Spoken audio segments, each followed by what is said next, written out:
마태복음 4장 1절에서 11절 성령의 인도와 마귀의 시험이란 제목으로 말씀을 증거하겠습니다. 1절에서 2절 같이 읽겠습니다.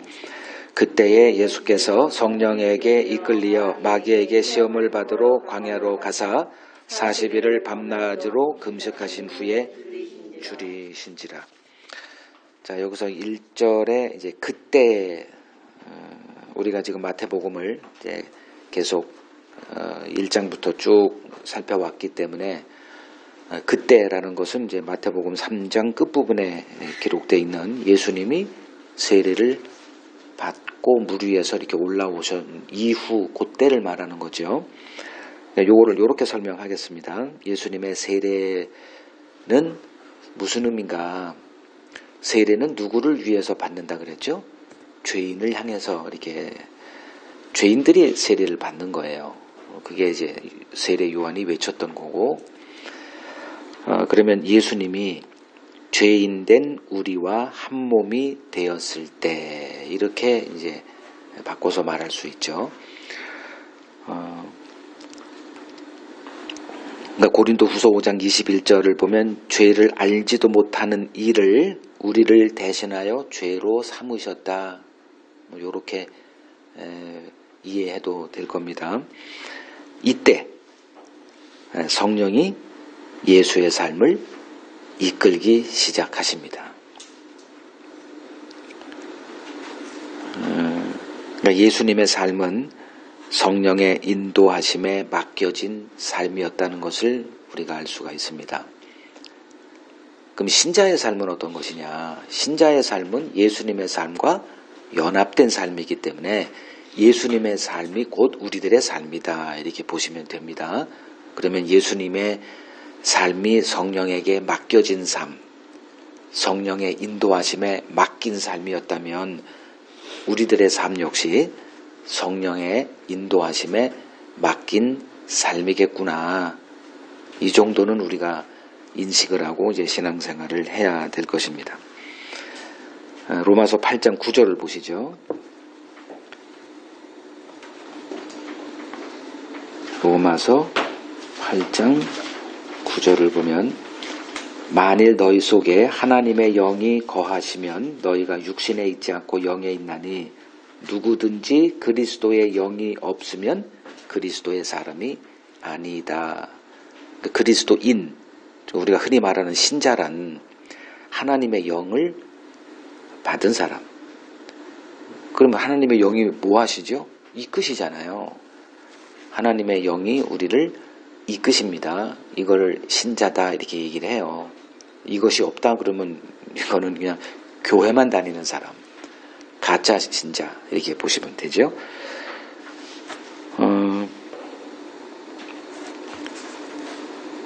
이제 많은 사람들이 이제 교회를 다니기 시작하면 교회에서 하는 일이 뭐냐, 모임을 갖기 시작하면 모임을 가지면 가장 먼저 하는 게 뭐죠?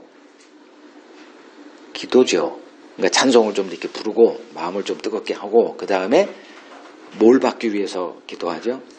성령 충만. 그냥 성령 받는 게 아니라 성령 충만을 받기 위해서 아주 열심히 기도합니다. 왜 그럴까요? 성령의 충만을 받거나 혹은 성령의 인도함을 받으면 어떤 기대를 갖고 있죠?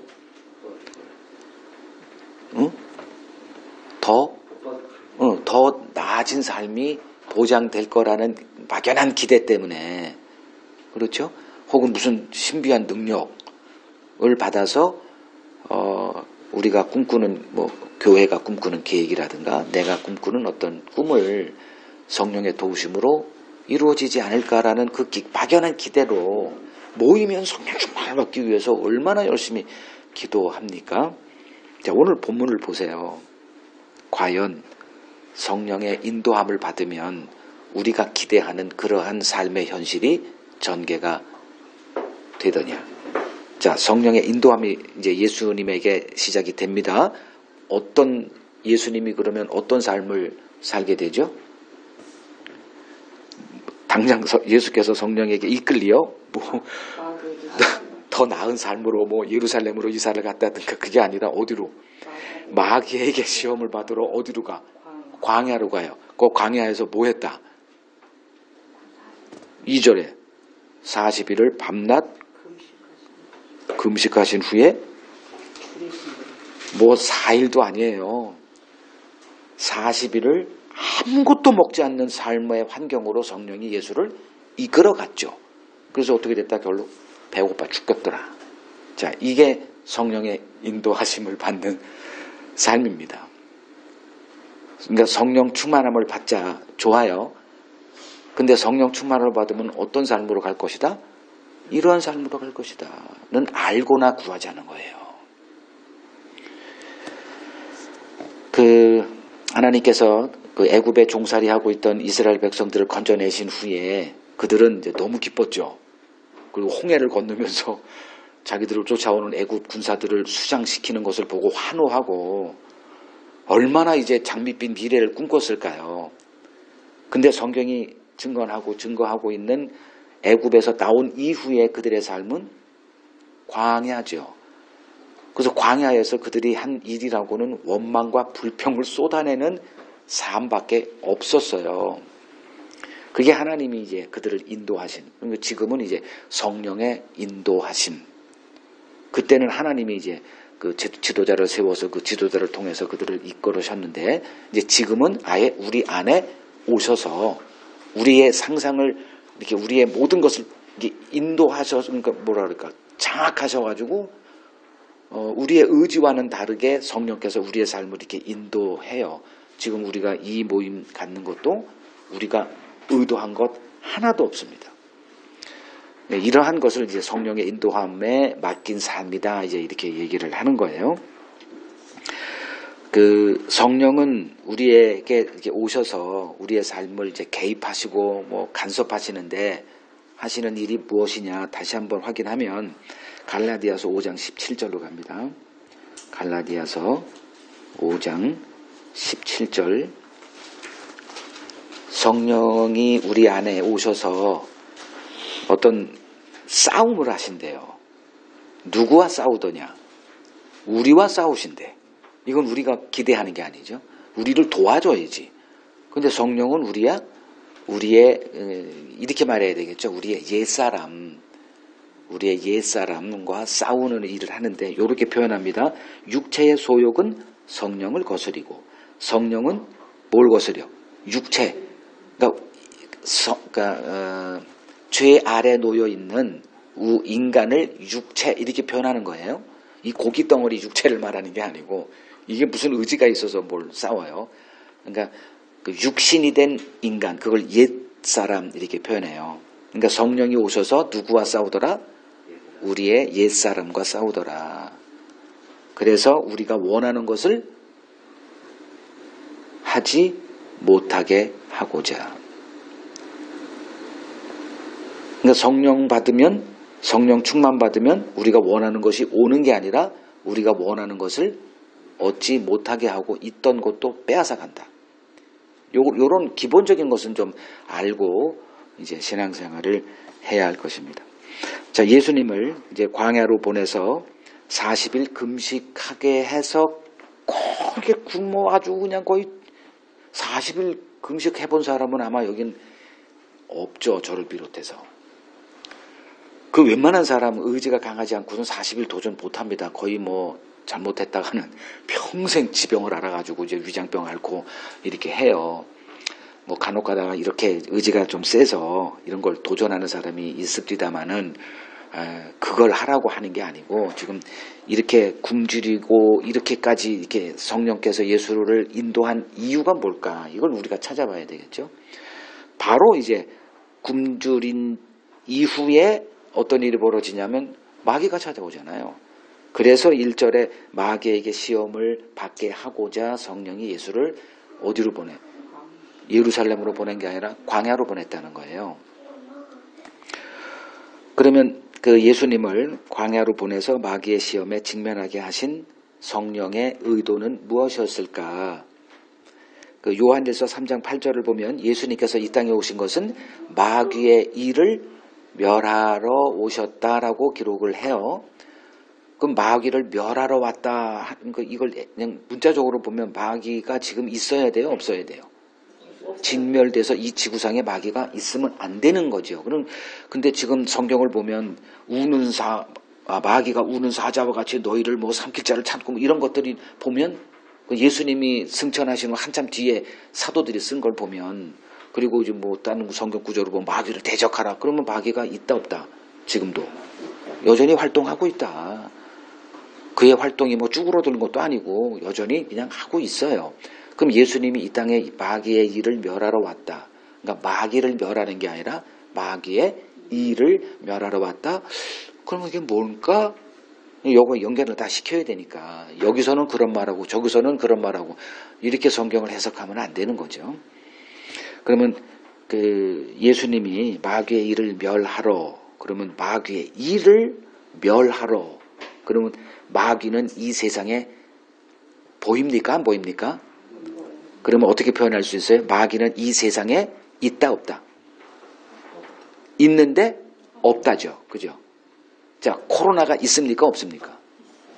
있죠. 근데 없어요. 그죠? 왜? 안 보이니까.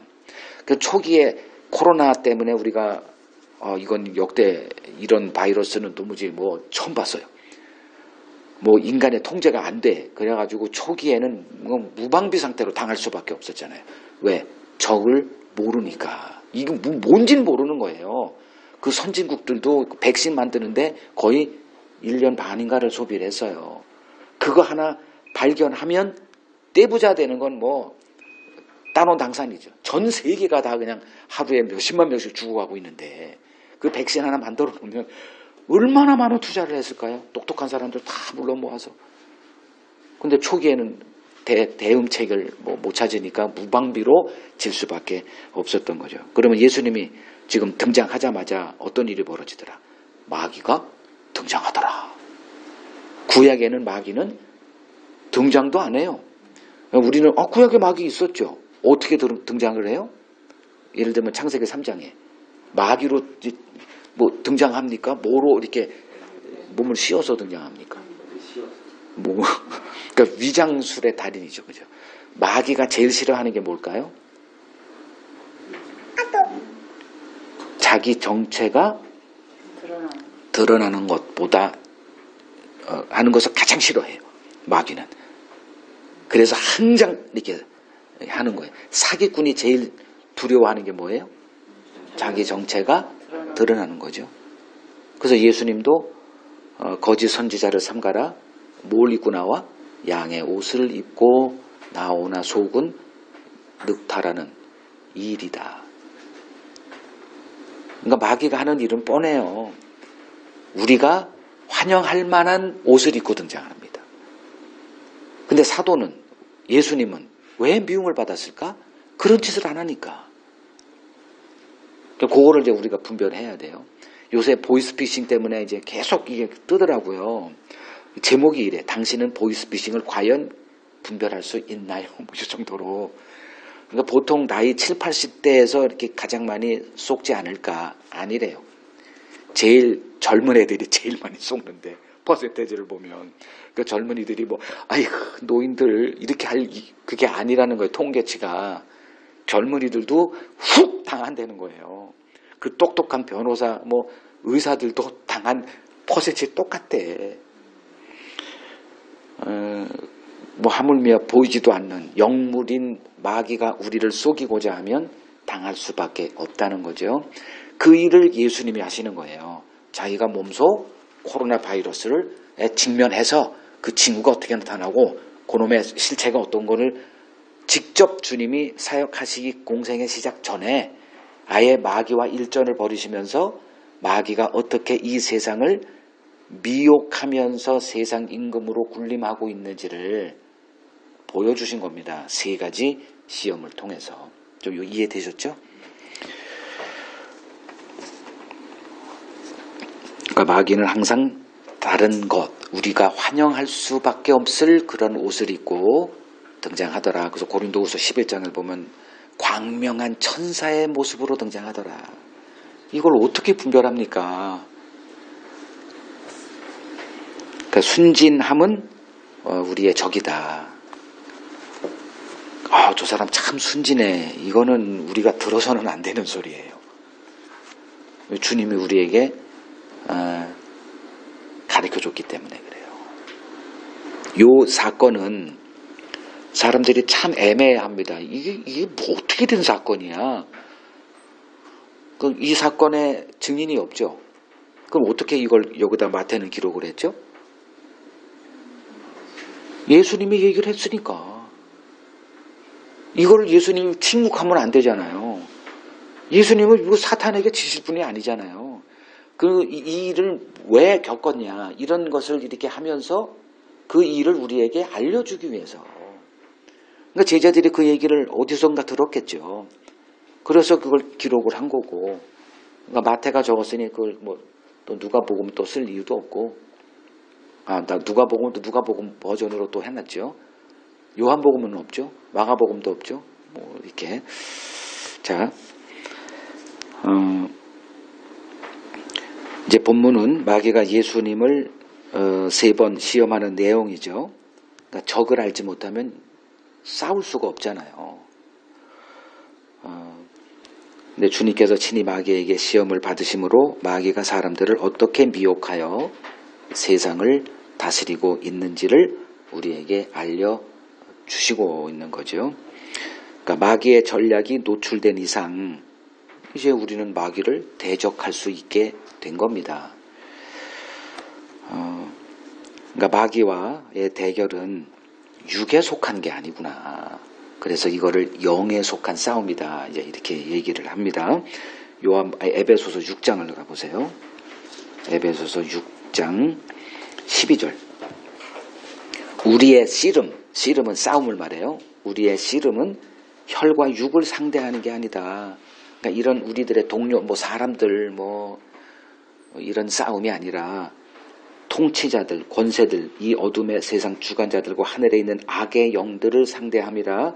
그러므로 하나님의 전신갑주를 취하라. 이는 악한 날에 너희가 능히 대적하고 모든 일을 행한 후에 서기 위함이다. 이렇게 얘기합니다. 대적한다. 그러니까 싸우려면 적을 알아야 싸우죠. 적이 어디 있는지 투명인 거라고 어떻게 싸워요? 내 뒤에 와 있는데 앞에 있는 줄 알고 헛수고만 하고 질 수밖에 없잖아요. 그런 영적인 이 마귀의 정체와 그의 일이 뭐더라를 예수님의 시험으로 우리에게 알려주시는 내용이다. 자, 이제 서론은 끝났고요. 이제 예수님을 어떻게 그가 시험을 했는지 이런 식으로 우리를 시험하고 미혹하는구나 이제 보겠습니다. 이제 첫 번째 시험이에요. 3절 4절 읽겠습니다. 시험하는 자가 예수께 나와서 이르되 내가 만일 하나님의 아들이거든 명하여 이 돌들로 떡덩이가 되게 하라. 예수께서 대답하여 이르시되 기록되었으되 사람이 떡으로만 살 것이 아니요 하나님의 이유로부터 나오는 모든 말씀으로 살 것이라 하였느니라 하시니. 자, 마귀의 시험 대상, 즉 마귀가 공격하는 대상이 있죠. 아무나 그냥 이렇게 하는 게 아니라 대상이 있어요. 자, 여기 3절을 보니까 누구를 대상으로 합니까? 하나님의 아들. 지금 우리가 예수 안에 거하면 우리가 뭐가 되죠? 쉽게 보면 예수를 영접하면 우리가 뭐가 되죠? 하나님의 자녀가 되죠. 하나님의 아들. 그들을 대상으로 미혹하는 거예요. 아무나 그냥 이렇게 하는 게 아니라 이미 이 세상은 마귀의 장악 아래 놓여 있습니다. 그 가운데 하나님이 찾아와서 자기 언약 백성들을 끄집어내죠. 그거를 이제 오늘날 버전으로 표현하면 그 구약은 이제 이스라엘이 돼야 되는 거고요. 신약 예수님이 오시고 나서 이제 복음이 등장한 후에는 이제 복음의 눈이 열린 자들 이렇게 표현하면 돼요. 복음의 눈이 열린 자들이 이제 예수에게 속한 자들입니다. 그들이 이제 주 타겟이 되는 거예요. 그러니까 예수를 알기 전에는 사탄의 공격은 없다 보시면 됩니다. 그냥 사탄과 한 몸이에요. 근데 복음을 알게 되면 뭐가 드러나더라? 마귀의 정체가 드러나죠. 드러난 이상 이제 마귀가 이제 발악을 하는 거예요. 그래서 이런 것들을 이제 계시록에서는 어떻게 표현하냐? 계시록 12장 17절 보면, 요한계시록 12장 17절, 용이, 계시록 12장에서 용은 마귀잖아요.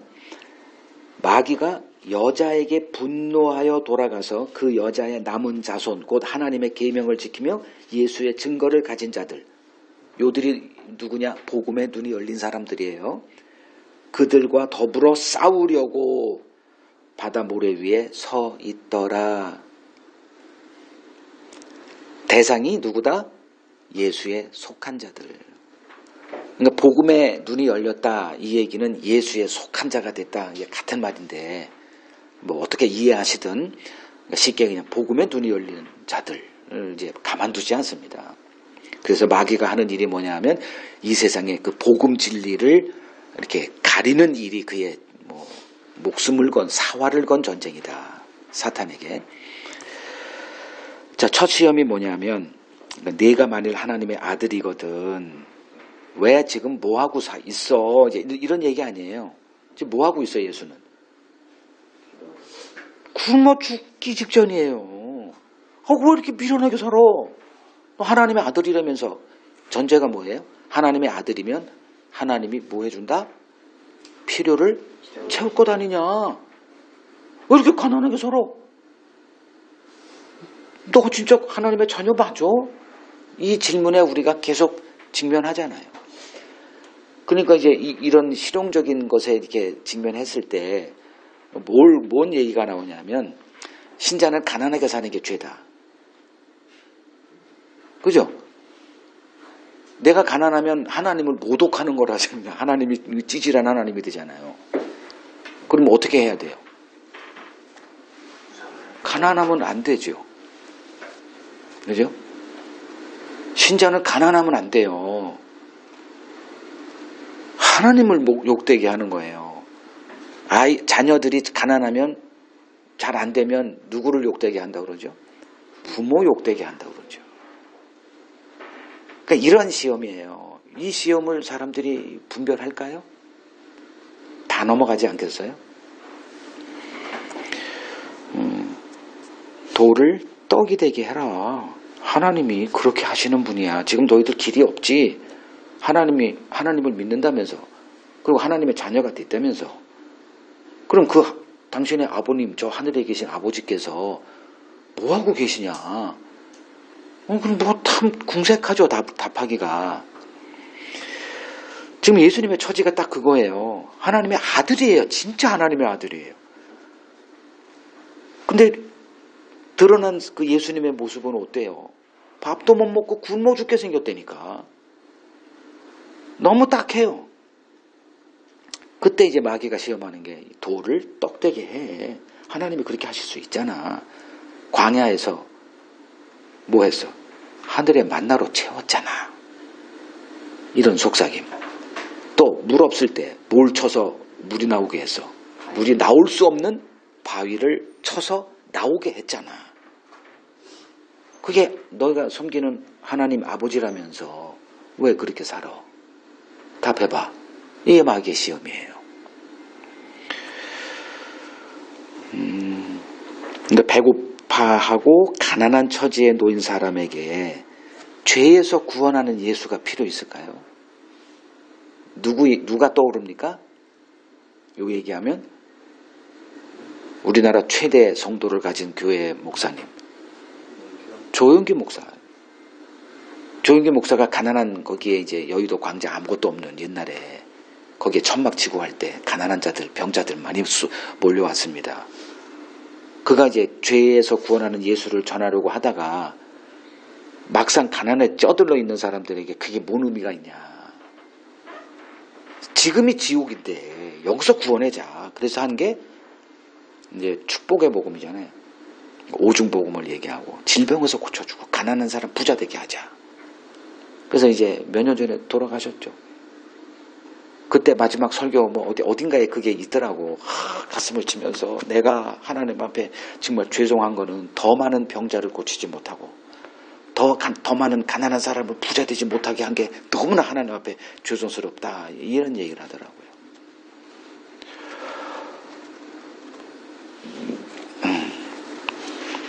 그러니까 이분은 평생 마귀에게 미혹당하다가 그냥 목사 흉내내고 살았던 사람, 이렇게 평가하시면 될 거예요. 손에 떡을 쥐어주는 예수가 진짜 예수다. 그들이 말하는 거는 이제 이렇게 말하죠. 그러니까 항상 우리들이 사는 건 뭐 때문에 하루를 살아가죠? 돈 벌기 위해서 하죠. 떡 때문에 우리가 살아가요. 근데 떡을 제공해 주지 않는 예수를 믿을 필요가 있을까요? 과연 이 시험에서 우리가 분별하고 마귀를 대적할 수 있을까요? 다 넘어갈 겁니다. 마귀는 교회로 하여금 현실 문제를 해결해 주는 예수를 섬기게 합니다.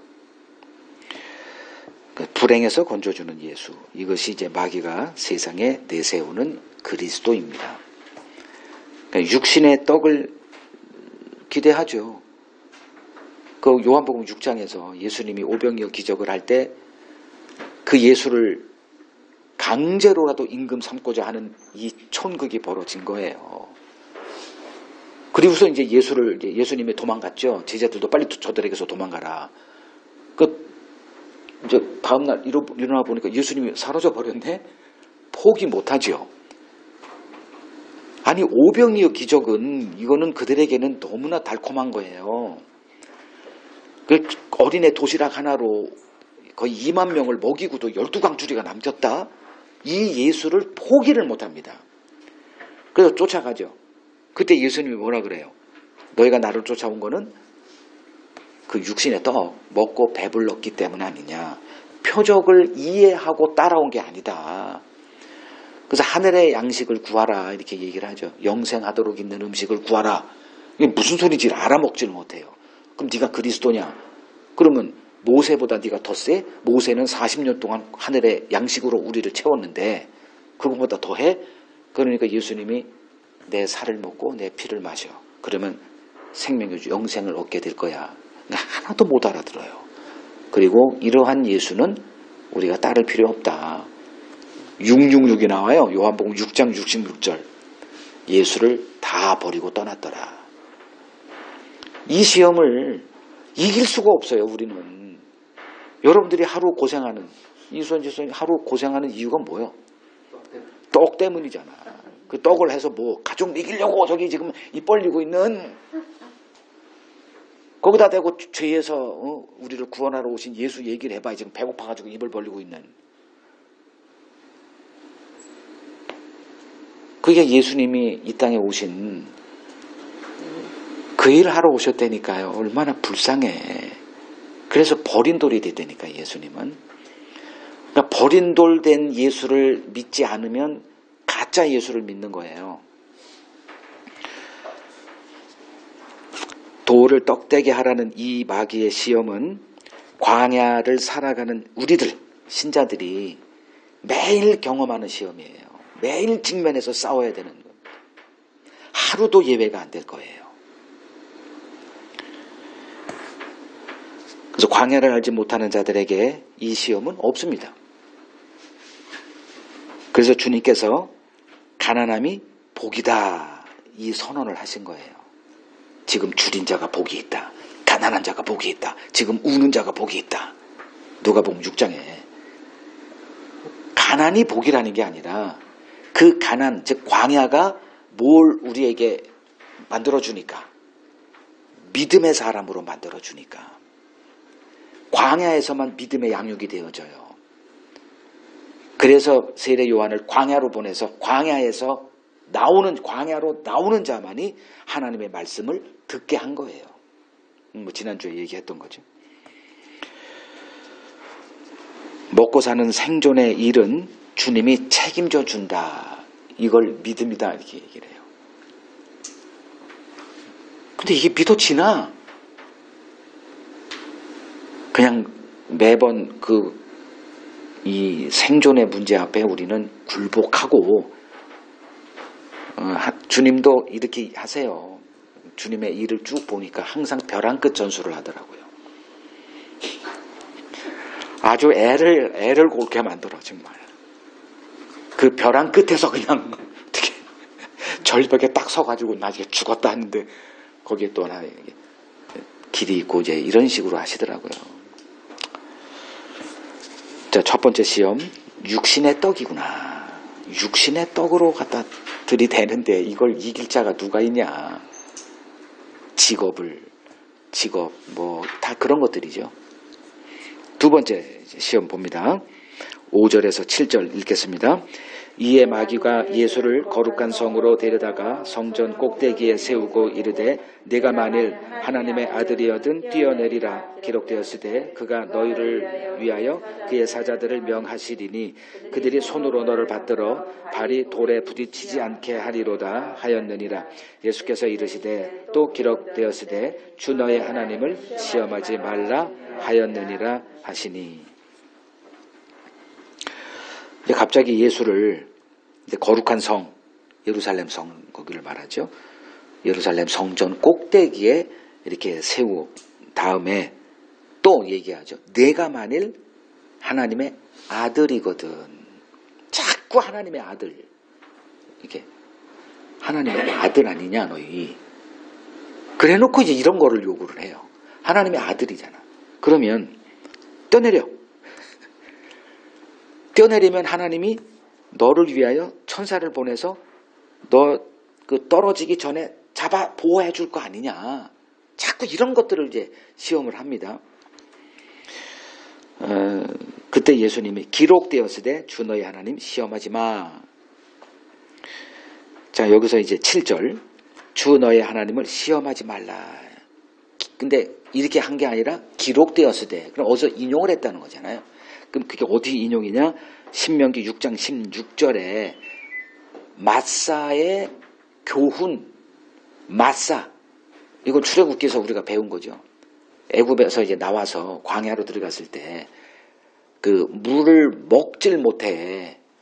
광야는 물 없으면 죽는 곳이잖아요. 근데 물을 먹으면 물이 먹을 수 없는 물이야. 그래서 마사 이렇게 이름을 정했죠. 이건 우리가 했던 거잖아요. 출애굽기. 즉 이게 출애굽기 17장 7절에 나오는데 삶의 극한 처지, 즉 마실 물이 없는 삶의 처지는 너무 극한 처지입니다. 그때 우리가 던지는 질문이 뭐냐? 과연 하나님이 우리와 함께 하시느냐 이거예요. 출애굽기 가보죠. 출애굽기 17장 7절. 출애굽기 17장 1절에서 쭉 이걸 다 설명하기가 그러니까 7절만 봐요. 그러니까 모세가 그곳 이름을 마사 또는 무리바라 불렀으니 이는 이스라엘 자손이 다투었으며. 누구와 다퉈요? 모세와 다툰 건데 모세와 다툰 게 누구와 다툰 거예요? 하나님과 다툰 거예요. 하나님께 원망을 쏟아내고 불러내고 여기서 물론 없어 그냥 기갈로 죽이려는 거냐 뭐 이런 것들. 또는 그들이 여호와를 시험하여 이르기를 여호와께서 우리 중에 계신가 안 계신가 하였다 그거죠. 우리가 늘 직면하는 시험 아니에요? 극한 상황에서 이제 죽게 생겼을 때는 야, 하나님이 우리와 함께 하던 이 약속이 진짜 이걸 믿고 이걸 있어야 돼 지금. 그냥 가만히 기다려야 돼. 이런 것은 우리가 매일 겪는 겁니다. 매일. 하나님이 우리와 함께 하나? 하나님이 진짜 믿을 만한 분인가? 이 시험이에요. 약속했는데 그 편할 때는 이제 그 약속이 그냥 이렇게 어딘가에 있는데 막상 이런 극한 상황에서 굶어 죽게 된 거나 어디 그냥 사업이 홀딱 망했다거나 뭐 그럴 때 하나님이 우리와 함께 안 하지. 이런 시험. 그걸 지금 이제 주님이 인용한 거예요.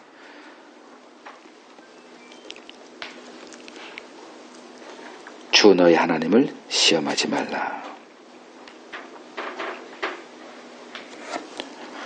그러면 이제 이걸 좀 설명을 하면 마귀는 하는 일이 뭐냐면 성경을 누구의 관점으로 보게 만드느냐, 인간의 관점 혹은 인간 중심적으로 성경을 해석하게 합니다.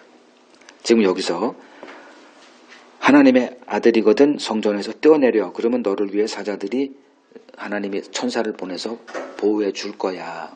그러면 이거를 인간적인 관점으로 보면 성경을 이제 이렇게 보면 하나님은 누구를 위해서 일하시는 분인가요? 우리를 위해서 일하죠. 인간을 위해서 일하시는 하나님이 되어버려요.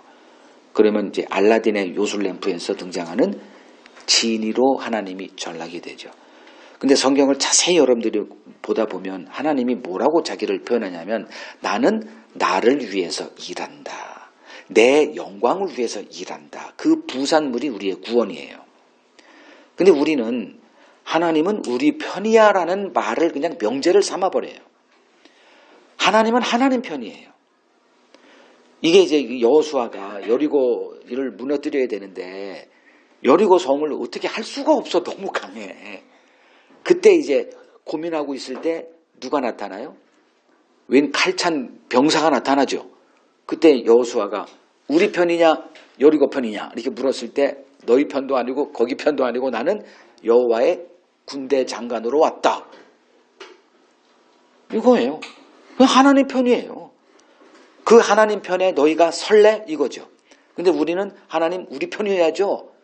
그러면 저쪽은 하나님 내 편이죠. 그럼 같은 신자끼리도 싸우죠. 교회마다 싸우죠. 기독교 국가들마다 싸우죠. 하나님을 뭐 했다? 사유화한 대가를 지불하는 거예요. 우리가 하나님 편에 서야 됩니다. 하나님이 우리 편이 아니에요. 근데 이렇게 만들어 놨다니까. 그러니까 하나님의 관점으로 성경을 보는 것과 인간의 관점으로 성경을 보는 것 다른 책이에요. 내용은 같은 거죠. 뭐 거기 성경이나 내 성경이나 똑같죠. 근데 어떤 관점으로 보느냐에 따라 이 성경에서 말하는 하나님은 우리를 위해서 일하시는 하나님이 되고 또 관점을 바꿔놓으면 하나님은 하나님을 위해서 일하는 거예요. 성경은 하나님의 언약을 기초로 해석해야 됩니다. 그래서 하나님의 언약이 무엇인지를 공부해야 돼요. 그냥 하나님은 우리를 위해서 일하시는 언약의 하나님 그렇게 간단하게 볼 게 아니에요. 그렇게 간단하게 봤다가 망한 나라가 이스라엘이에요. 언약을 공부해야 됩니다. 그 언약을 이해하게 될 때 성경에서 비로소 하나님의 일이 보일 거예요. 하나님은 우리를 위해서 일하시는 분이 아닙니다. 성경을 이제 들이대죠. 하나님이 우리를 위하시니 누가 우리를 대적하리요? 누가 뭐라 그랬어요? 근데 하나님이 우리를 위하시는 게 하나님을 위해서 한다니까요. 그러니까 이걸 이해 못하면 이제 제 설교 아마 이해 못할 거예요. 지금 무슨 소리 하는 거야? 충분히 이해합니다. 저도 한때 그랬으니까. 이 하나님의 그 뜻을, 그걸 언약이라 그래요. 하나님의 이 계획, 이런 걸 이해하지 못하는 사람들은 성경을 어떤 관점으로 보냐면 자기 구원의 관점으로 성경을 연구하죠. 그게 이제 요한복음 5장 39절에 너희가 영생을 얻고자 성경을 연구하거니와 이 성경이 내게 대하여 얘기한다. 그러나 너희가 내게 오기를 원하지 아니한다. 이게 유대인들의 문제였죠. 자기 구원의 관점에서 성경을 본 거예요. 하나님의 언약으로 본 게 아니라 그냥 막연하게. 그러면 부처를 갖다 놔도 그들은 믿을 겁니다. 자기 구원에 매여 있기 때문에 이 땅에서도 복받고 죽어서 천국 가야 돼. 이 관점. 그러면 성경은 그렇게 보여져요. 그러면 이제 뭘 하면 돼? 라는 방법론이 나오고 말씀대로 살아가 돼요. 예수처럼 살아야가 정답이 나오죠. 그들이 다 망한 거예요. 그러니까 하나님의 말씀을 무슨 중심으로 바라보느냐? 인간 중심으로 바라보게끔 마귀가 시험하더라. 지금 여기 나왔잖아요. 또 성전에 올라가. 왜 하필이면 성전일까? 예배하는 곳. 교인들이 모여서 뭐예요? 성전에 모이잖아요. 거기 올라가서 이렇게 하면 하나님이 너희를 위하여 이런 식으로 나온다니까. 그러니까 인간 중심적인 성경 해석으로 우리를 미혹하더라. 그러면 그 사람들은 평생 하나님은 우리 편이야. 이거로 이제 이렇게 마음은 평안을 유지할 수 있을지 모르지만 하나님은 그런 일에 일도 관심 없는데 헛발질하는 거죠. 세 번째 시험 봅니다. 8절에서 11절 같이 읽어요. 마귀가 또 그를 데리고 지극히 높은 산으로 가서 천하만국과 그 영광을 보여 이르되 만일 내게 엎드려 경배하면 이 모든 것을 내게 주리라. 이에 예수께서 말씀하시되 사탄아 물러가라. 기록하였으되 주 너희 하나님께 경배하고 다만 그를 섬기라 하였느니라. 이에 마귀는 예수를 떠나고 천사들이 나와서 수종드니라. 자, 첫 번째 시험은 이제 육신의 떡 이렇게 중심을 잡으시면 되고, 두 번째 시험은 인간 중심적인 성경 해석, 그리고 세 번째 우상 숭배입니다. 자, 마귀의 마지막 시험이죠. 뭘 요구를 하죠? 자기에게 엎드려 경배. 요거를 이제 예배로 이렇게 표현하세요. 구약에서는 제사 뭐 이렇게. 오늘날은 이제 우리가 목숨을 거는 게 뭐예요? 예배죠. 코로나가 아무리 창궐해도 이게 지지리 신자들은 뭐 모임을 이렇게 대면 예배 안 드려도 우리는 목숨을 걸고 뭐 이 정도로 이제 예배가 이제 목숨을 거는 거로 이렇게 자리하고 있잖아요. 그걸 촉구한다니까요. 사탄이 뭘 요구를 해요? 내가 내게 엎드려 경배하면 요게 전제 조건이에요. 그러니까 예배를 계속 잘 드리면, 그러니까 성경의 요약이 뭐죠? 하나님을 예배하는 거죠. 예배가 뭐예요? 섬기는 거예요. 그래서 엎드려 경배한다. 이걸 섬기면, 네가 나를 섬기면 이거예요. 요게 이제 마귀가 이제 예수님을 세 번째 시험하는 거죠. 예배예요, 예배. 하면 그 결과물이 뭐예요? 이 모든 게 뭐예요? 이 땅의 모든 것, 위에 이 8절에 기록되어 있죠. 천하만국과 그 영광을 보여준 다음에 내가 내게 엎드려 경배하면 이 모든 것, 천하만국과 그 영광, 즉 세상 좋은 거, 우리가 이 세상을 보면 이 세상 좋은 게 넘쳐나잖아요. 여러분 마음속에 툭 떠오르는 건 뭘까? 뭐 청년들은 뭐 좋은 배우자, 이게 당면 그걸 거고, 좀 중년 사람들은 뭐 좋은 아파트, 또 뭐 있어, 뭐 좋은 직장, 다 이 세상 것들입니다. 뭐 여행 이렇게 돌아다니면서 살고 싶죠. 하루에 뭐 한 3, 400 특실, 뭐 스위트룸 같은 거 다 이렇게 하고, 그런 영광들, 뭐 마음 빼앗기죠. 그걸 지시하는데 마음 안 뺏길 사람이 어디 있어요? 그걸 딱 보여주면서 조건은 나를 섬겨. 그럼 나가 누구예요? 하나님이 아니죠. 마귀예요. 그럼 마귀는 뭘 우리에게 제시하더라? 이 세상 것을 줄 수 있어요. 이건 현실이에요. 하나님이 마귀에게 뭘 줬어요? 이 세상을, 권세를 줬죠. 이 세상 것은 이미 마귀의 손에 있습니다. 그래서 마귀를 섬겨. 우리가 마귀를 섬겨요? 예수를 섬겨요? 예수를 섬기죠. 근데 어떤 예수를 섬기느냐? 이게 관건이에요. 내가 섬기는 예수가 마귀인지 진짜 예수인지를 분별하라는 거예요. 그럼 대부분 뭘 섬길까? 예수를 섬긴다 하면서 실제는 누구를 섬겨요? 마귀를 섬기죠. 다 마귀 숭배자들이에요. 근데 당신은 마귀를 섬기고 있어. 그러면 가만히 있을 사람 있나요? 뭐 이런 놈이 있어. 관계 절단하죠. 단절하죠. 내가 지금 하나님을 섬기고 있고 예수님 섬기고 있는데 뭘 마귀를 섬기고 있대. 이렇게 순진한 얘기 그만하자고요.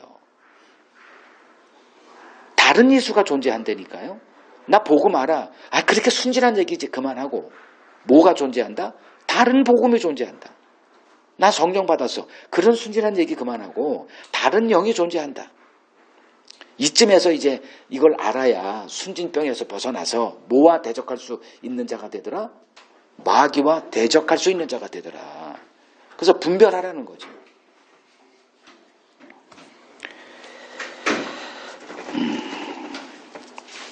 복은 성경이 말하는 이제 복음 안에서 그러니까 예수님의 등장함으로 복은 누구에게 주어진다가 재정립됐습니다. 예수님 등장하기 전까지 우리가 복 받는 비결은 뭐예요? 뭘 해야 하는 거죠. 그거를 이제 율법을 잘 행하는 것, 뭐 요렇게. 그래서 율법 언약은 조건이 있죠. 복 받기를 원하냐? 하나님이 하신 말씀이야, 이스라엘에게. 그걸 율법 언약이라 그래. 옛 언약. 그럼 그 율법 언약에서 우리가 하나님께 복을 받으려면 뭐 해야 돼요? 율법을 잘 지켜 행하는 거죠. 오늘날 버전으로 하면 성경 말씀대로 사는 것. 이런 조건을 달아요. 그 구약의 율법 그 언약 안에서 그 조건을 이루고자 열심히 했으나 결과는 언제나 실패로 끝나서 언제나 저주 아래의 삶으로 끝났더라 이거죠. 그러면 그게 뭐냐 이제. 그렇게 할 수 있냐라고 물은 거예요. 율법 언약은. 너희가 그 조건을 지킬 수 있느냐. 즉 하나님의 말씀을 지켜 행할 수 있더냐. 근데 그들은 지켜 행할 수 있다라고 주장을 했고 그렇게 이제 성경을 인간 중심의 그거로 이렇게 그걸 인간의 의다 이렇게 얘기를 해요. 인간의 정해놓은 그 인간의 계명 안에서는 다 지키는 자들이 돼요. 그럼 몇 개 이렇게 쭉 한 10가지 이렇게 정해놓고. 근데 주님이 와서 아니다가 되죠. 뭐 살인하지 말라라는 계명을 들었거나 요 하나만 들어줘도 다 살인자가 돼버리네. 왜? 미워하거든. 누구를 위해서 이 미련한 놈 한마디에도 지옥불에 떨어진다니. 하루에 어떻게 미련한 사람으로 그렇지 않아요. 누굴 봐도 어휴 좀 미련한 놈.